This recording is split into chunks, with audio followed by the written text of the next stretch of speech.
साहेब मागील 2.5 वर्षापासून मी पदम इन्व्हेस्टमेंट भूखंड क्रमांक C3B यांनी महानगरपालिकेच्या डम्पिंग ग्राउंडवरती आणि MIDCने जो प्लॉट अलॉट केला आहे त्याच भूखंडावर मंजूर नकाशाच्या व्यतिरिक्त एक्स्ट्रा बांधकाम यांनी केलेलं आहे।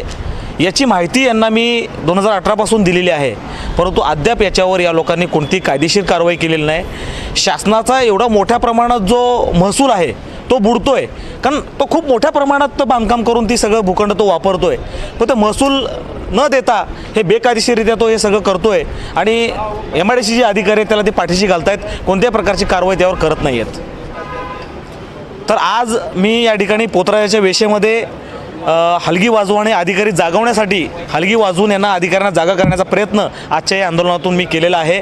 आज मला या आंदोलनादरम्यान माननीय उपअभियंता गोगटे साहेब यांनी लेखी आश्वासन दिलेलं आहे की पुढील 7 दिवसात आजच्या दिवसानंतर त्यांना एक नोटीस देऊन आम्ही FIR दाखल करू आणि FIR दाखल करून 15 दिवसात FIR दाखल केल्यानंतर आम्ही त्यावर निष्कर्षाची कारवाई करू, असं ठोस आश्वासन दिल्यामुळे मी आजचं आंदोलन स्थगित करत आहे।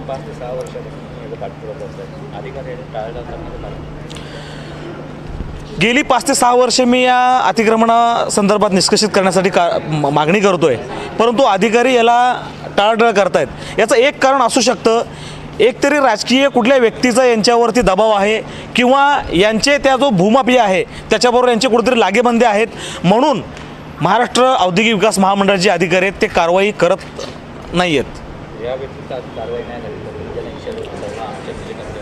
सर बघा, आजच्या आंदोलनाच्या दिवशीच मी कुठेतरी अधिवेशन सुरू आहे महाराष्ट्रात, त्या अधिवेशनाच्या दिवशी मी या ठिकाणी आंदोलन केलं आहे। आजचे सर्व व्हिडिओ आणि जी काही बातमी आहे ती आमदारांपर्यंत सुद्धा मी पाठवलेला आहे। अधिवेशनात निश्चितच हा प्रश्न उपस्थित केला जाईलच। समजा त्याहूनही जर समजा प्रश्न सुटला नाही तर निश्चित स्वरूपात मी पुढील 1 महिन्यामध्ये हायकोर्टामध्ये याच्या संदर्भात PIL दाखल करेन आणि 100% बेकायदेशीर जे बांधकाम आहे ते निष्कर्षित करायला भाग पाडेन।